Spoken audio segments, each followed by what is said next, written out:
Hello বন্ধুরা, আজকে খেতে বসে পড়েছি। তো আজকে খাবারের সঙ্গে কী কী আছে দেখো, আলুর চোখা, পেঁয়াজ লঙ্কা দিয়ে আলুর চোখা, তার সঙ্গে ভাত এবং তার সাথে আছে মাংস।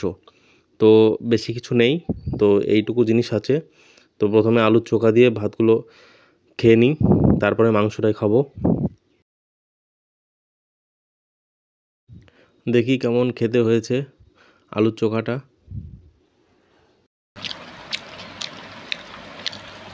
খুব সুন্দর হয়েছে আলুর চোখাটা, পেঁয়াজ লঙ্কা মানে ভাজা করে তার সঙ্গে আলু দিয়ে দারুণ টেস্ট।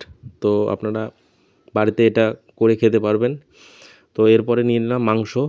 তো মাংসটা সুন্দর রান্না হয়েছে, দারুণ টেস্টি হয়েছে মাংসটা। মাংসটা একটু মাখো মাখো করলে মাংসটার টেস্ট কিন্তু আলাদা হয়। তো চলুন, এই ছিল আজকের রান্না বান্না।